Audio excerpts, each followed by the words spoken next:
यस्तो फलेको छ ल हेर्नु है के भएको म त छक्क पारे गाइसहरु है आलु यस्तो छ आलुको डिजाइन ल हेर्नु त फलेको आलुबाट यसरी चाहिँ आयो गाह्रो छ हौ साथीहरु गाह्रो छ ल यस्तो आलु त मैले जिन्दगीमा कहिले पनि देखेको छैन है गाइसहरु ल लाग्नु पर्ने यस्तो दाना हो है अब फल्दियो यस्तो गाह्रो छ साथीहरु ल हेर्नुस् त यस्तो आलु छ यसको रोकथामको केही उपाय छ भने हजुरले चाहिँ बताउन सक्नुहुनेछ है कृषकहरु एकदमै चिन्तितमा हुनुहुन्छ सबैजना सुरुमा यस्तो हुँदो रहेछ हेर्नुस् है यो सेतो सेतो टाइपको हुँदो रहेछ अनि यो यहाँबाट चाहिँ यसरी चाहिँ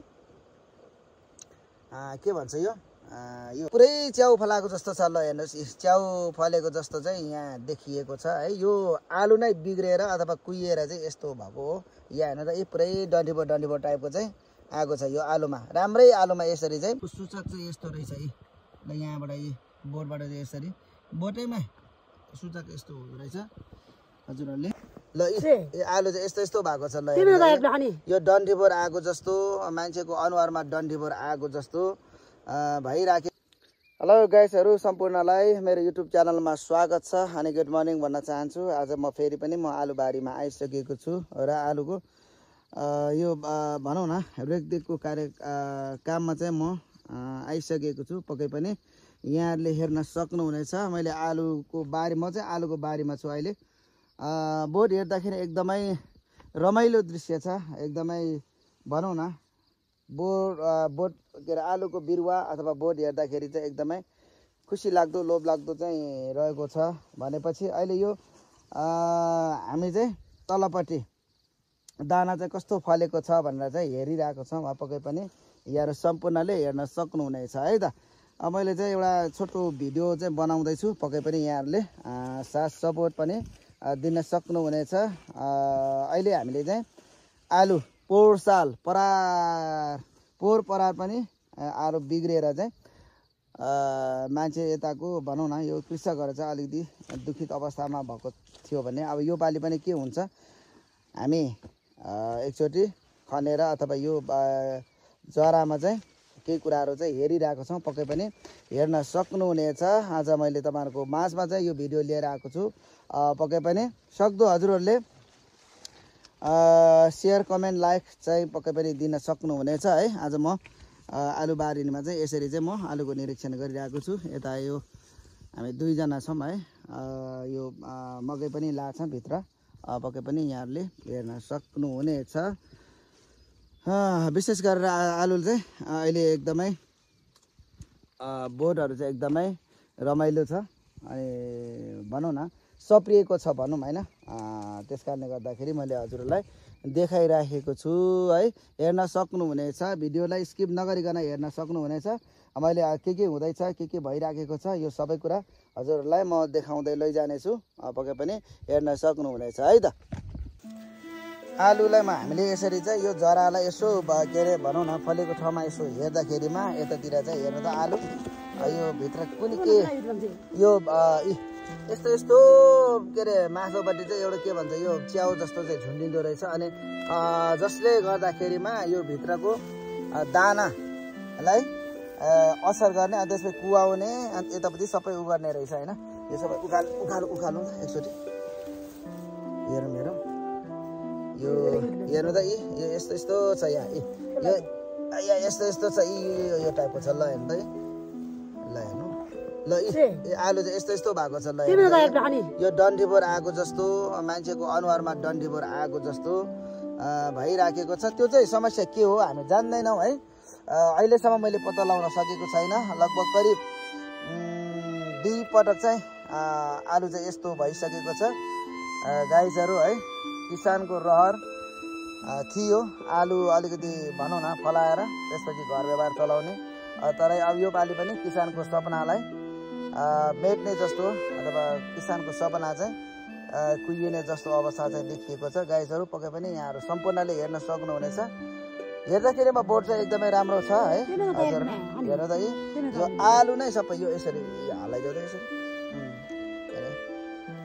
ल हेर्नु त यी पुरै च्याउ फलाएको जस्तो छ। ल हेर्नुहोस् च्याउ फलेको जस्तो चाहिँ यहाँ देखिएको छ है। यो आलु नै बिग्रेर अथवा कुहिएर चाहिँ यस्तो भएको हो। यहाँ हेर्नु त यी पुरै डन्डिबो टाइपको चाहिँ आएको छ यो आलुमा। राम्रै आलुमा यसरी चाहिँ यो के झुन्डेको है थाहै छैन अब के हो। त्यस कारणले गर्दाखेरि हजुरहरूले अब यसको उपाय केही छ भने चाहिँ बताउन सक्नुहुनेछ है। यो पालि फेरि पनि अब यो आलु बिग्रियो मलाई थाहा भइसकेको छ। त्यस कारणले गर्दाखेरि हजुर सम्पूर्णले चाहिँ केही उपाय चाहिँ यसको थप उपाय चाहिँ बताउन सक्नुहुनेछ गाइजहरू है।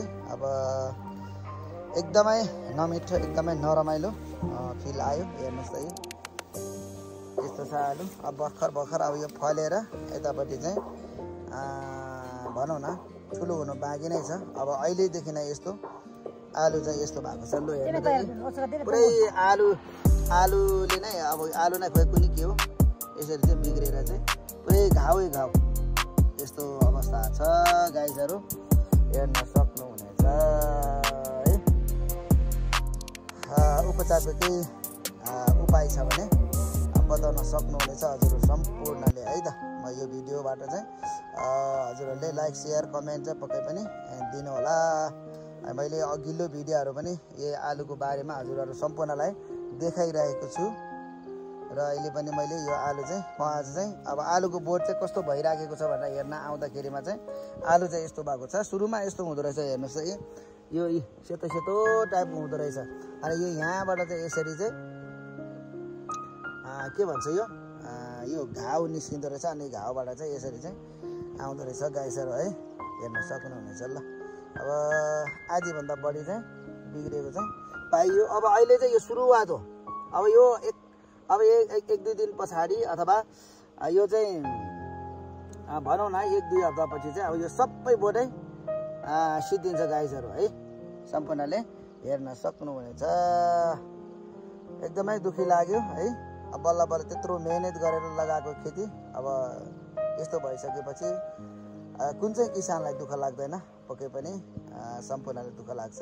यदि हजुरहरूले यसको उपाय छ भने यसको भनौँ न रोकथामको केही उपाय छ भने हजुरहरूले कमेन्टमा भन्न सक्नुहुनेछ। हामी चाहिँ हजुरको कमेन्ट अनि उपायको अपेक्षा पनि गर्न चाहन्छु गाइजहरू है।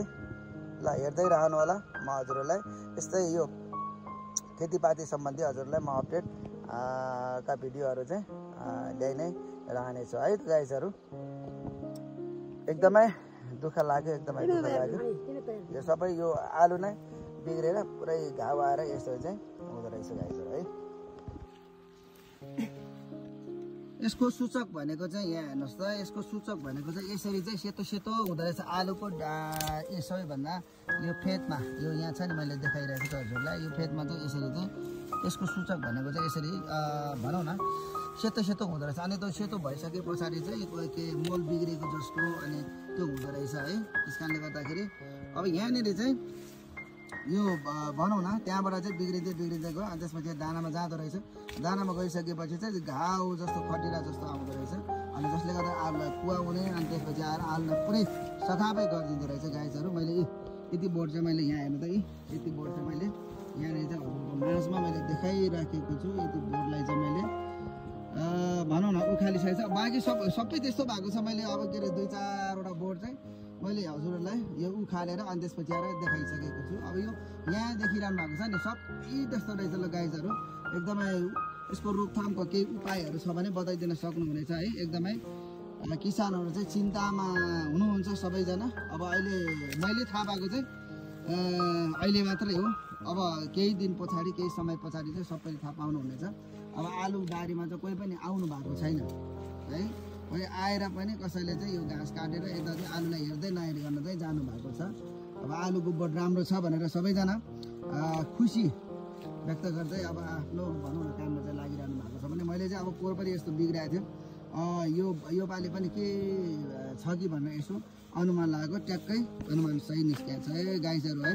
केही रोकथाम उपायहरू चाहिँ केही छ भने हजुर सम्पूर्णले चाहिँ भन्न सक्नुहुनेछ गाइजहरू है। यस्तो छ अब के गर्नु। अब यो किसान बन्नु पनि एकदमै गाह्रो रहेछ है। बल्ल बल्ल त्यत्रो दुःख गरेर मलचल गरेर यताति सबै गरेर यताति बोट यति चाहिँ राम्रो बनायौँ। अब दाना फल्ने बेलामा निकाल्ने बेलामा यस्तो भयो गाइसहरू है। एकदमै चिन्तितमा छु है। पक्कै पनि अब सरकारले आएर पनि स्थानीय सरकार त्यसपछि आएर सबै सरकारहरूले पनि ध्यान चाहिँ केन्द्रित रहोस् है। मैले यो भिडियो चाहिँ हजुरहरूको माझमा यसरी सेयर गर्दैछु, पक्कै पनि हेर्न सक्नुहुनेछ है गाइसहरू। ल हेर्नुहोस् त यी यसो यसको सूचक चाहिँ यस्तो रहेछ है। ल यहाँबाट यी बोर्डबाट चाहिँ यसरी बोटैमा सूचक यस्तो हुँदो रहेछ, हजुरहरूले हेर्न सक्नुहुनेछ है गाइसहरू है। ल आलु चाहिँ यस्तो भएको छ, फल्नुपर्ने दाना लाग्नुपर्ने ठाउँ यी हेर्नु त यी आलु चाहिँ आलुको दाना चाहिँ यस्तो भएको छ गाइसहरू है। गाह्रो छ यस्तो छ यी मैले देखाइरहेको छु हजुरलाई। उल्टाइ पल्टाइ आलुको बोट यस्तो छ, हेर्दाखेरि आलुको बोट यत्रो छ। यी हेर्नु त यी के भयो साह्रै गाह्रो भयो केही गर्दा पनि नहुने भयो साथीहरू। अब ल हेर्नु यी अनि यहाँ राखिसकेको छ है।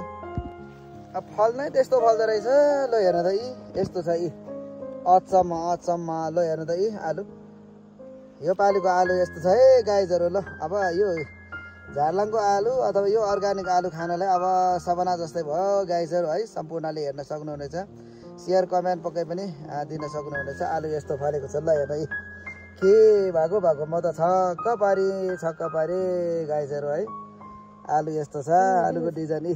ल हेर्नु त यी फलेको आलुबाट यसरी चाहिँ आयो। गाह्रो छ हौ साथीहरू, गाह्रो छ। ल आलु यस्तो फल्दो रहेछ गाइजहरू, यी अर्ग्यानिक आलु यस्तो फल्दो रहेछ है। जम्मै लागेको दाना के जस्तो आलु फलेको, म त छक्क परेर म त अचम्म दङ्ग परि। ल हेर्नुहोस् त यी दङ्ग पनि अति नै दङ्ग परि। ल हेर्नुहोस् यस्तो आलु त मैले जिन्दगीमा कहिले पनि देखेको छैन है गाइजहरू। ल लाग्नुपर्ने यस्तो दाना हो है, अब फलिदियो यस्तो। गाह्रो छ साथीहरू। ल हेर्नुहोस् त यी यस्तो आलु छ। यसको रोकथामको केही उपाय छ भने हजुरहरूले चाहिँ बताउन सक्नुहुनेछ है। कृषकहरू एकदमै चिन्तितमा हुनुहुन्छ सबैजना।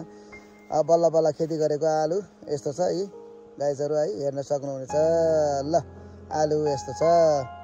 अब यो एउटा मात्र बोट उखालेको हो है, अब बाँकी सबै यस्तो छ। अब के खाने के गर्ने के यस्तो, अब खाने हो कि अब के गर्ने हो कि अब खेती गर्ने हो कि नगर्ने हो यस्तो छ यी। त्यही भएर साथीहरू है, जे गर्दा पनि सुख छैन मान्छेलाई। ल हेर्नुहोस् त यी यस्तो छ यी।